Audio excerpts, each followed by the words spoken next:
Hi ළමයි welcome back ටු මයි YouTube channel. ඉතින් ළමයි මේ දවස් ටිකේ මට පොඩ්ඩක් අඩුවෙන් වතුර පෙවුනේ. ඒක නිසා මගේ කොණ්ඩෙත් පොඩ්ඩක් ඩ්‍රයි වෙලා වගේ මට තේරුණා.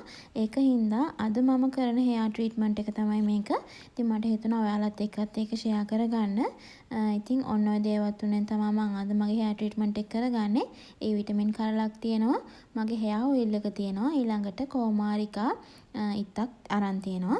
ওই දේවල් තුන තමයි මම අද පාවිච්චි කරන්නේ. මුලින්ම මම කෝමාරිකා ජෙල් එක හොඳට සූරලා කෑලි නැතුව හොඳට ජෙල් එක විතරක් සූරලා අරගත්තා.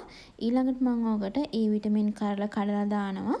ඊට පස්සේ මගේ hair oil එකෙනුත් තේ හැන්දක් විතර වගේ එකතු කරගන්නවා. ඉතින් ළමයි මේ දවස්වල මගේ hair oil එකේ අලුත් ස්ටොක් එක හදලා තියෙන්නේ. ඔයාලා කැමති කෙනෙක් ඉන්නවා නම් ඕඩර් එකක් දාන්න පුළුවන්. මම WhatsApp message එකක් දාන්න WhatsApp නම්බරේ මම description එකේ දාලා තියන්නම්.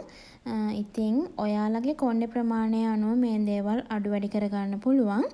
මම මේ ප්‍රමාණය වලින් තමයි අරගත්තේ. දැන් ඔය ඔයිල් වර්ග දෙක කෝමාරිකා ජෙල් එකත් එක්ක හොඳට මික්ස් කරන්න තමයි තියෙන්නේ. ඕක ගොඩාක් අමාරුයි ළමයි. ඔය කෝමාරිකා එක ගොඩාක් අර ජෙල් ගතිය වැඩි. ගාන්නත් අමාරුයි. හරි උකුයි. බ්ලෙන්ඩ් කරොත් ඕක හරියට ගා ගන්න පුළුවන්. හැබැයි වතුර වගේ වෙනවා. එතකොට අර කෝමාරිකා එකේ පෝෂණයත් පොඩ්ඩක් අඩු වෙනවා. ඒක හින්දා තමයි මම බ්ලෙන්ඩ් කරන්නේ නැතුව නිකන් සූරලා විතරක් අරගත්තේ. දැන් ඉතින් කොණ්ඩේ ගැට ටික කඩලා ওই ටික හොඳට ස්කැල්ප් එකේයි සම්පූර්ණ කෙස් ගස්වලයි ගාන්න ඕනේ. ඒ වුණාට මට සම්පූර්ණ නම් මේක ගා ගන්න ගොඩක් මදි වුණා. මගේ කොණ්ඩේ ගොඩක් දිග හින්දා මදි මේ ටික මට. ඉතින් ඔයාලා ගානකොට සාමාන්‍යයෙන් කොණ්ඩේ ප්‍රමාණය අනුව කෝමාරිකා ගන්න. එතකොට සම්පූර්ණ කොණ්ඩෙම ගා ගන්න ඔයාලට ඇති වෙයි. මේ ට්‍රීට්මන්ට් එක ළමයි ඩ්‍රයි hair වලට ගොඩාක් හොඳයි. ඒ වගේම අර ස්ප්‍රිසි වෙලා තියෙන කොණ්ඩේ ගැට ගැහෙන කොණ්ඩ තියෙන අයට ගොඩාක් හොඳයි මේ ට්‍රීට්මන්ට් එක. අද මට මේ ට්‍රීට්මන්ට් එක කරන්න හිතුනේ ළමයි මට මේ දවස් දෙක තුනේ වතුර පොඩ්ඩක් අඩුවෙන් තමයි පෙවුනේ.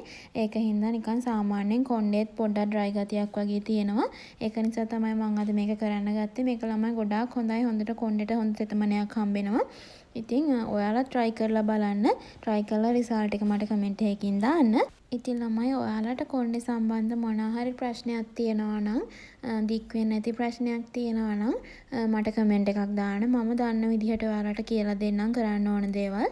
ඒ වගේම තමයි ළමයි අපි මොන දේ කරත් වැඩක් නැහැ. අපි හොඳට වතුර බොන්නේ නැත්තම් අපේ ඇඟ ඇතුළ වේලුනහම අපි පිටින් මොන දේවල් කොණ්ඩේට ගෑවත් ඒකෙන් කිසිම ප්‍රයෝජනයක් නැහැ. ඒක හින්දා මොන දේ කරන්නත් කලින් ඔයාලා හොඳට වතුර බොන්න.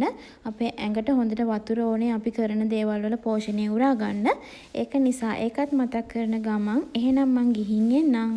ඔයාලා හැමෝම පරිස්සමින් සතුටින් ඉන්න. ඔයාලා හැමෝටම බුදු සරණයි.